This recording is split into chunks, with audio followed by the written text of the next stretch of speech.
Welcome to Peacock Cinema Podcasts, your behind-the-scenes ticket to Peacock Cinema, a brand new community cinema opening in Dunfermline, Scotland's ancient capital. Peacock Cinema is in collaboration with On Fife and the Dunfermline Regeneration Trust, marking a vibrant return of cinema to the heart of the community. In this first episode, we'll pull back the curtain on Peacock Cinema at Carnegie Hall, explore the film programme, and spotlight a few standout films that are not just fan favourites, they're essential viewing. Peacock Cinema and Peacock Cinema podcasts are designed to connect film lovers in the local community, spark discussion, and shine a light on some classics and often overlooked films. Are we ready? Let's go. I'm Dr. Jamie Steele, one of the volunteers at Peacock Cinema and lecturer in film and screen studies. And today, we're joined by Derek Glen, trustee of Dunfermline Regeneration Trust, and pretty much the heartbeat of Peacock Cinema, and Fife-based filmmaker Gavin Hugh of Midgiebite Media. So in part one, I wanted to explore the background to Peacock Cinema, which is opening on the 25th of July 2025 and runs all the way to the end of August, with our first programme on Fridays and on Sundays. So let's chat a little bit more about Peacock Cinema. I'd like to throw over to Derek. Tell me a little bit more about the project. I think it goes back almost a decade in terms of public consultation about what people wanted to see in the heart of Dunfermline, and consistently community cinema, city centre cinema has been at the top of the list of things that people have been hoping for, part of the regeneration. But I guess the practical delivery of this really is much more recent. Over the last 18 months, we've been working on a project called Dunfermline Media City to position Dunfermline as a great place to both make and watch films, and this is the watching part of it. So I think the ambition to have programmes of cinema in the city centre and around the city was born really of trying to make film viewing accessible, easily affordable for people, and also close at hand, because obviously the nearest commercial cinemas that we've got are out of town here. Excellent. So one of the key kind of aspects really to it is to have that cinema, that film culture embedded in the heart of the city centre of Dunfermline. Could you give me a little bit more of a kind of insight into the history of film viewing in the city centre of Dunfermline and why there isn't one at this point in time? So, to my knowledge, there have been at least two different cinemas in the heart of Dunfermline over the years. The most recently closed one was the Robbins Cinema in Eastport, and it has stopped functioning as a cinema more than 20 years ago. It briefly had a life as a nightclub, and has been lying empty for the last 10 years and more. Prior to that, there was also, I think, the Regal Cinema, which was more or less where Primark is now, but it was destroyed in a fire long before that, and obviously rebuilt as shops rather than as a cinema. And so I think there are clearly other places where films have been shown. The Alhambra and Carnegie Hall are obvious examples of that. But I think the opportunity now is to create something that will bring people back into the city centre for the purposes of seeing film, and hopefully getting spin-off benefit of them then spending their time in the middle of Dunfermline as a result.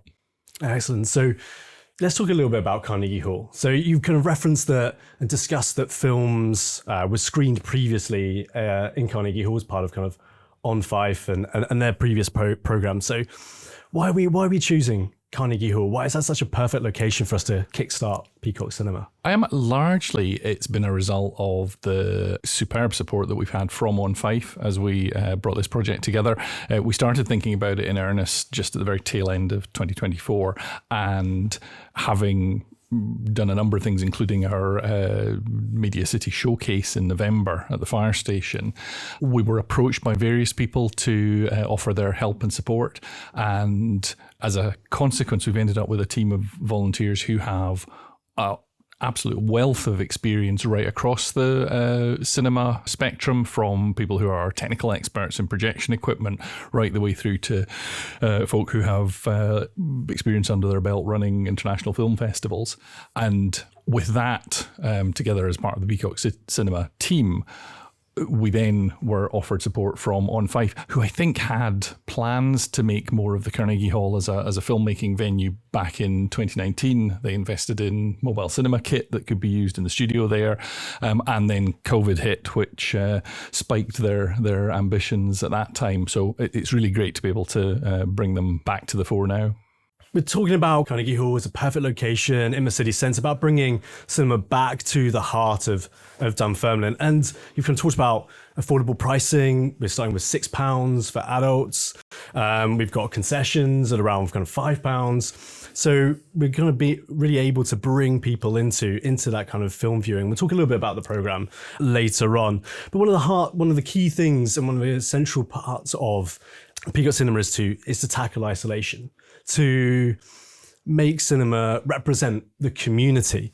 And what role does that play, really? Why is it so important to tackle isolation, to bring people into this kind of film viewing experience? I guess one of the things that we've all seen and most will likely have experienced over the last 4 or 5 years is the consequence of the pandemic, the consequence of the cost of living crisis, the mental health challenges that more and more people are faced with and trying to deal with, and the difficulties that particularly the health service has in meeting that rapidly rising demand. So I think what this can offer is to play a part in helping ameliorate some of that. I think it gives an opportunity for people who may be feeling lonely or isolated to get out of the house, to come and socialise. They don't need to have people that they're arranging to come with necessarily. It's an opportunity that's relatively low cost, that is relatively safe, that is hopefully familiar. But even if it's not familiar, even if it's something that people are not used to doing, if they're not regular cinema goers, this maybe gives them something that's a gentle introduction to that in what is a fantastic venue. And I think particularly the Sunday afternoon strand is aimed at people who may be in that bracket who are lonely or isolated or whatever. And we're opening the cafe and enabling people to come in for a while before the film to have a cup of tea and a chat and a blether prior to the screening. There'll be room for discussion, room for debate, some exciting screening introductions as well. I don't want to spoil them for too many people. There'll be a lovely surprise on the day. But these kind of things are really kind of important to use film as a vehicle to bring people together, to form a new sense of community itself. And these are kind of key parts of what kind of cinema represents. Of Ipsos in 2024, and the BFI commissioned a report that highlighted the importance of cinemas at the heart of a city centre to be that hub, that social hub, that key kind of focal point within the wider community.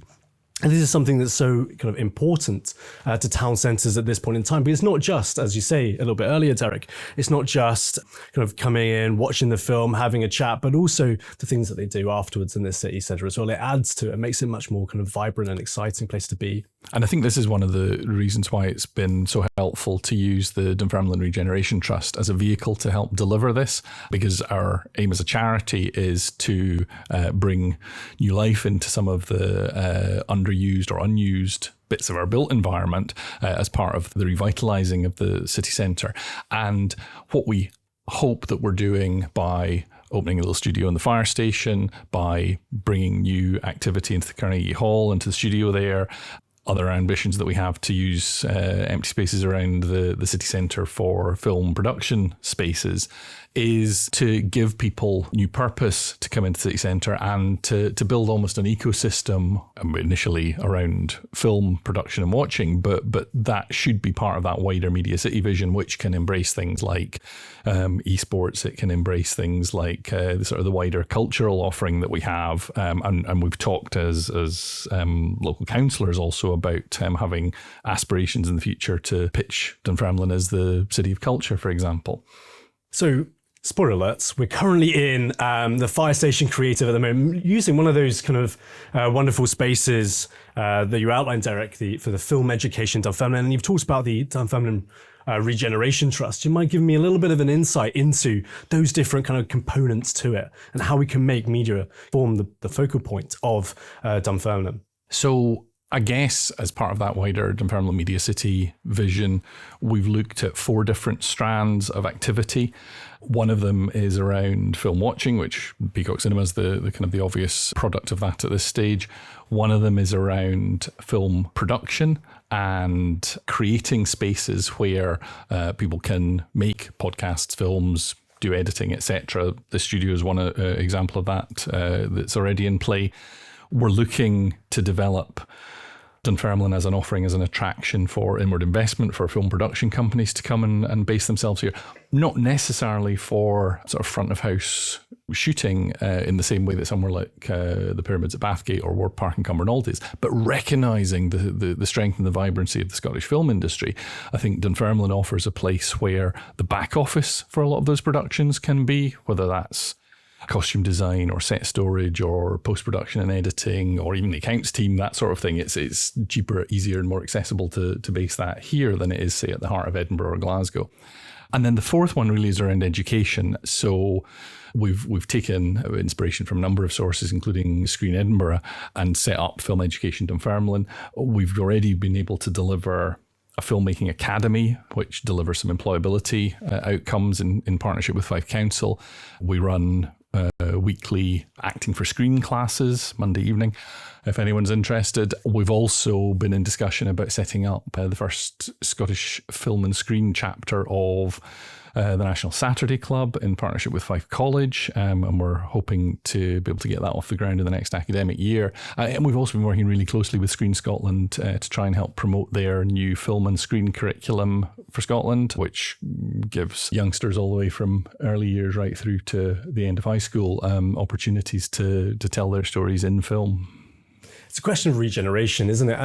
And 2025 is a wonderful year to be opening the Peacock Cinema. 2025 is the centenary year, a key year in the history of film societies in the UK.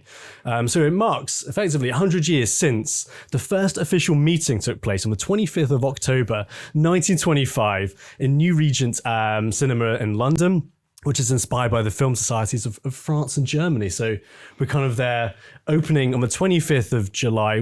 We've missed it by 2 or 3 months, exactly to the day of 100 years. But this kind of shows the importance of community cinema and its kind of legacy in the UK. It's something that can be innovative, exciting, thought-provoking, fun, accessible to all, as we kind of said a little bit earlier, in terms of tackling isolation and reflecting the community that it serves. So that leads me into part 2, where we think about the programme that we're offering here at Peacock Cinema. And I'm also joined by Gavin, Hugh. We've got 3 different strands to this kind of programme. We've got the Summer Explorers taking place on the Friday evenings at 7 o'clock, which is kind of exploring a series of mainstream films, critically acclaimed films as well. Everything from comedies to drama to adventure films.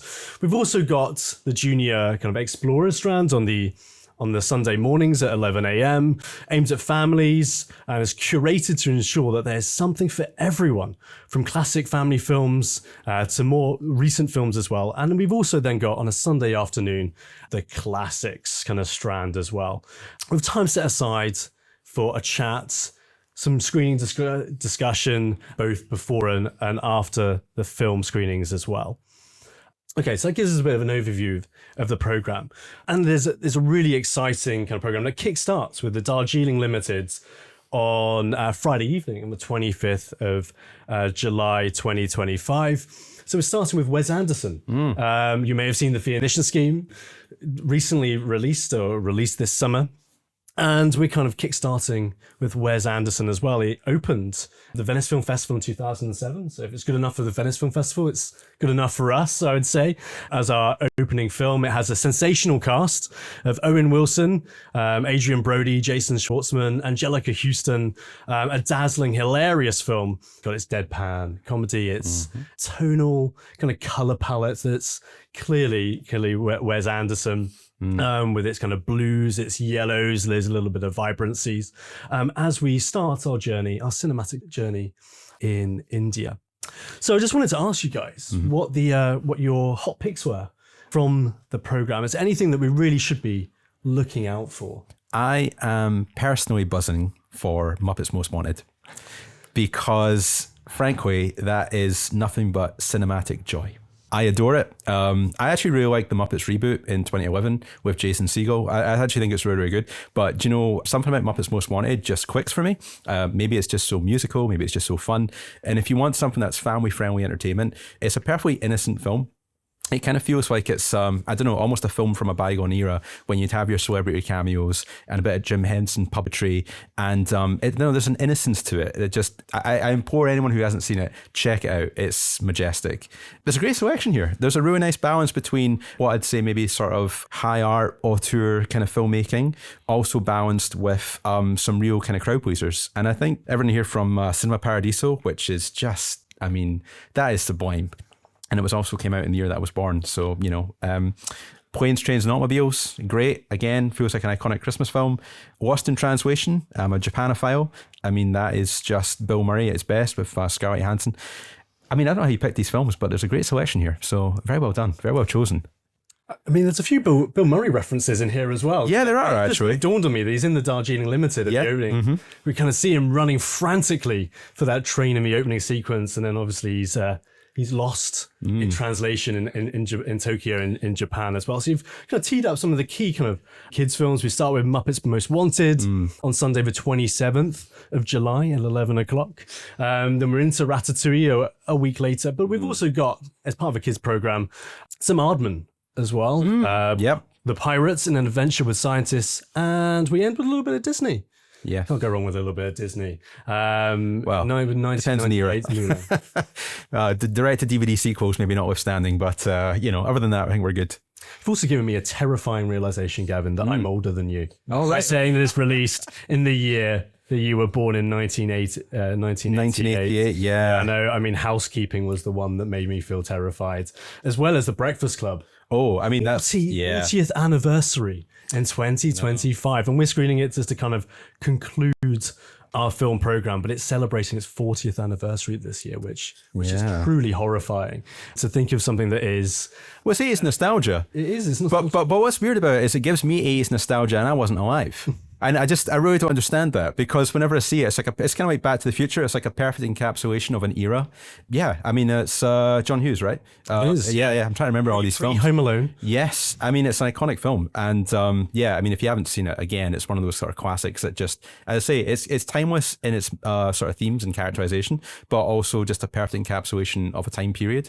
And I actually think that's one of the wonderful things about cinema itself, is just the fact that it kind of works like a time capsule. You can see, for example, you've got Roman Holiday in here. There's 1950s, and if you watch that film, you're not just exploring a location, you're also exploring a time period. Take that all the way through to the contemporary present era.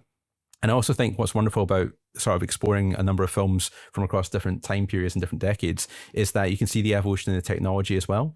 And so there's a real sense of, like, with this program, we're sort of spanning the decades and actually seeing, the evolution, not just of storytelling in film, but also the storytelling techniques and filmmaking conventions. And I think that's wonderful.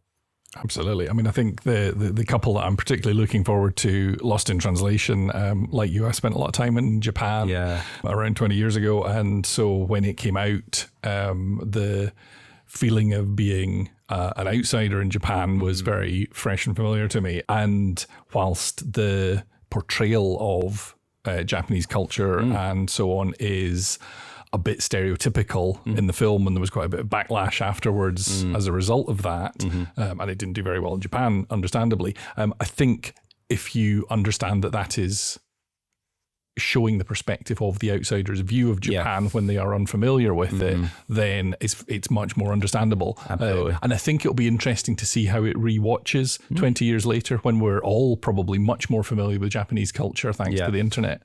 Well, actually, I'm very keen to see it on the big screen.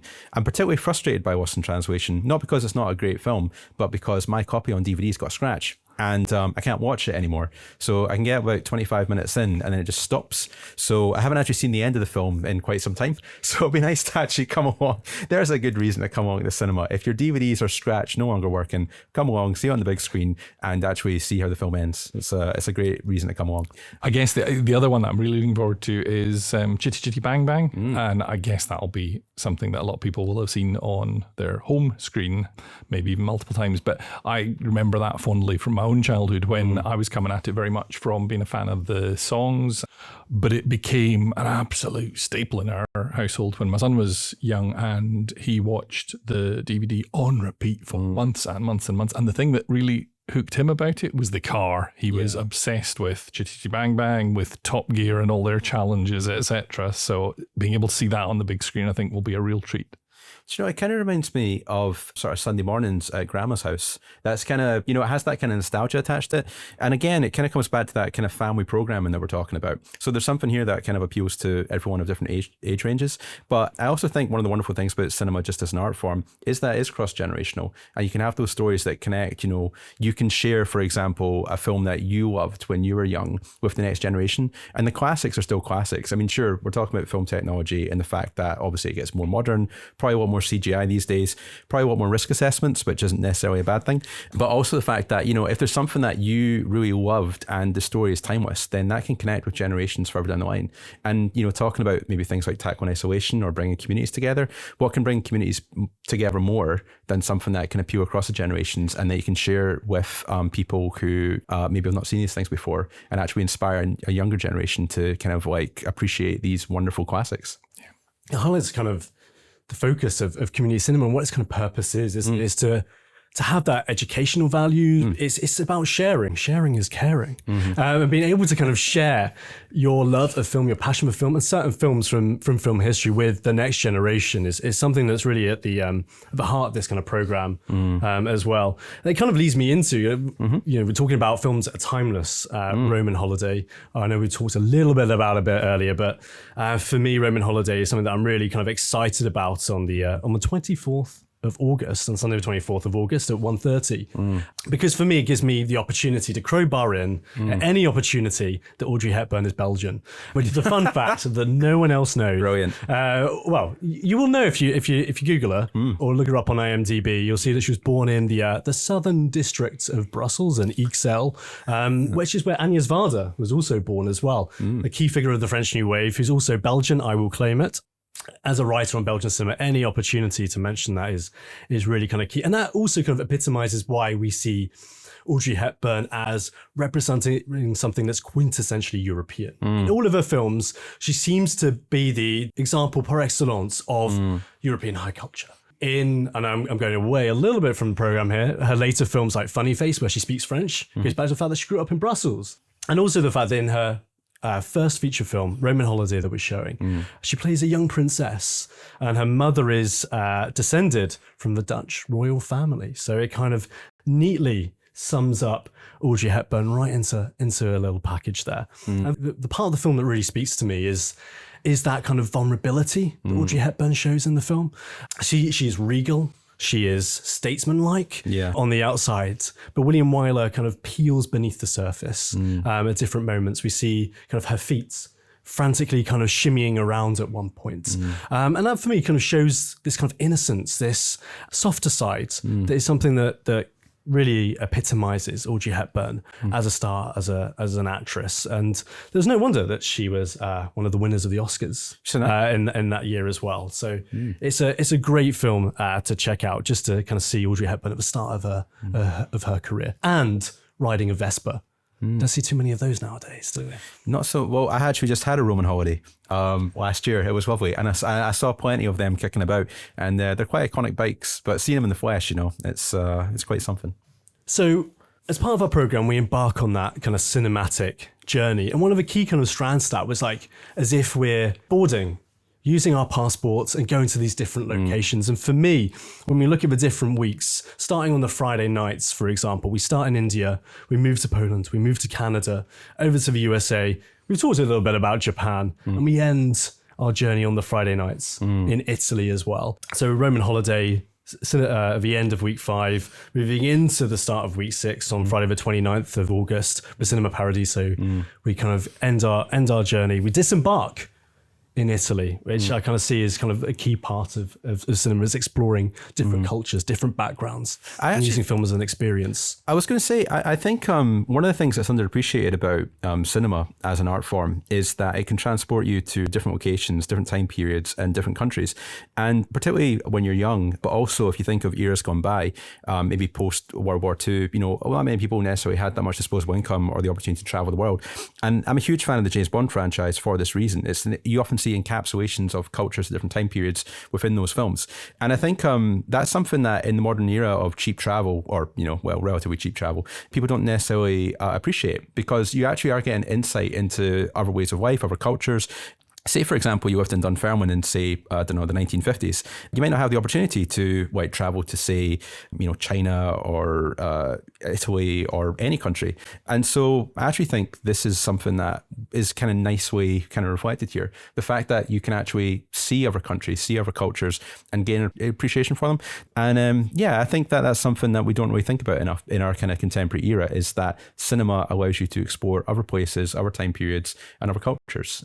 And that's a neat little segue into our kind of community cinema here in Dunfermline, is that we are bringing the community into the program as well by kind of planning to play some short films. We don't have trailers, non-commercial kind of cinema in that regard, but we're kind of showcasing some films by local filmmakers. So on one hand, we can travel the world and explore these different kind of cultures, these different experiences, these different languages, but also we can see something about the country in which we live and the city in which we live as well. And Gavin, you're a local filmmaker. Yes. And you have submitted a short film. Yes. To Peacock Cinema. Would you mind telling me a little bit about the film? So Mountains Bend Mines is actually a story about a really good friend of mine who has since moved to Orkney, Ross Cunningham, who has been very brave and very open about his struggles with mental health a few years ago.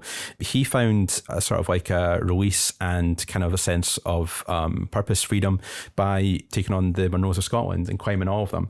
And for him, that was a real kind of reawakening. And I don't want to put words in his mouth, but I know he found it possibly almost like a spiritual experience. It really kind of gave him a renewed sense of self. And the benefits, the mental health benefits that he found from that, he's really keen to share with others.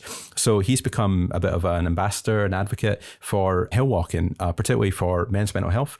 And so the film is 10 minutes. He basically takes another friend of ours, Anas Hassan, under his wing, and the two of them go on a wee hill walk together in Fife, just to sort of prime Anas for his own journey. He himself has struggled with particularly isolation, one of the things that we're talking about today, particularly during COVID and loneliness. So the film is kind of trying to, get that kind of sense of exploring mental health, sharing experience with other people, and breaking down the kind of the stigma around mental health, and breaking down isolation.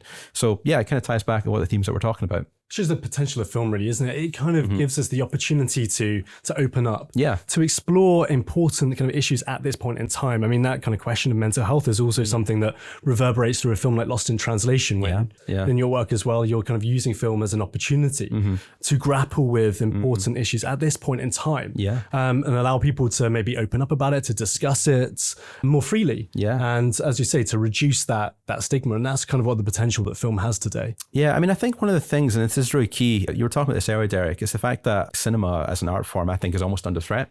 So we're talking about kind of like the loss of community spaces, and the fact that so many town centres, they're trying to get their act together after a period of decline. And it's really tough, because even cinemas, look at St Andrews, they've just lost a cinema. We'll talk about Kirkcaldy, used to have 5 cinemas back in the day, I believe. Now it's got 0.